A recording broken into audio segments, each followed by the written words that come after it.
வணக்கம்ண்ணா. மீண்டும் ஒரு கேள்வி. சிஎம் ஆகி முதல் முறையாக நன்றி சொன்னதுக்கப்புறம் திருச்சியில் போய் மக்களை பார்க்க போகிறாரு. நன்றி சொல்கிறதுக்காக. சரி, கேள்வியாக கேட்குறாரு. அங்கே போயிட்டு நடு ரோட்டில் நின்றுட்டு யாரை தான் கேட்குறாரு, என்ன தான் கேட்குறாரு? நடு ரோடில் 5000 பேர் மட்டுமே கூடக்கூடிய ஒரு காலேஜ் ஹாலு.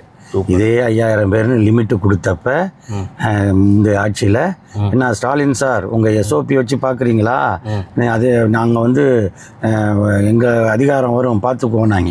இப்போ அவங்க அதிகாரம் வந்த பிறகு திரும்ப அங்கே போய் அதே எஸ்ஓபியில் 5000 பேர் தான் திரும்பவும் ஸ்டாலின் சாரையும் திமுகவையும் தான் திட்டிகிட்டு இருக்காங்க.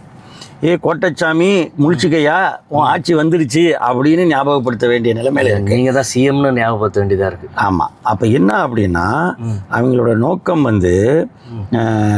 திமுக மேலே பழியை போட்டுட்டு போயிடலாம், இப்படியே தள்ளிட்டு போகலான்னு நினைக்கிறாங்க. உண்மையிலேயே அந்த நிகழ்ச்சியில் ஒரு நன்றி தெரிவிக்க போன நிகழ்ச்சி, அந்த தொகுதிக்கும் நீங்கள் ரிசைன் பண்ணிட்டீங்க, அவங்க ஜெயிச்சதை ரிசைன் பண்ணிட்டீங்க.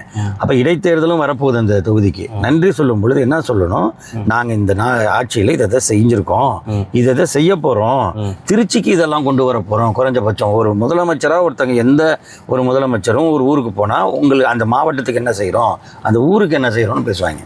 இவங்க அதுவே இல்லாமல் அங்கே போய் திரும்ப சினிமா பஞ்ச் டைலாக்கே பேசிகிட்டு இருக்காங்க.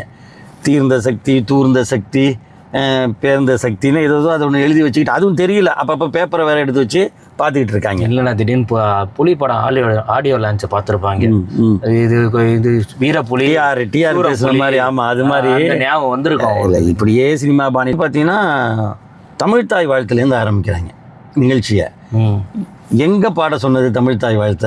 அவர் காலேஜில் பாடுவார். நம்ம பாட சொன்னது கவர்னர் மாளிகையில். அவங்க அது தெரியாது, காலேஜில் பாடினா தான் நல்லாயிருக்கும். ஆமாம். அதாவது சினிமாவில் ஹீரோவாக இருந்து நிர்வாகத்தில் வில்லனாக மாறி நடைமுறையில் காமெடியனாக இருக்கிற ஒருத்தரை இப்போ நம்ம தமிழ்நாடு முதலமைச்சராக பார்க்குது.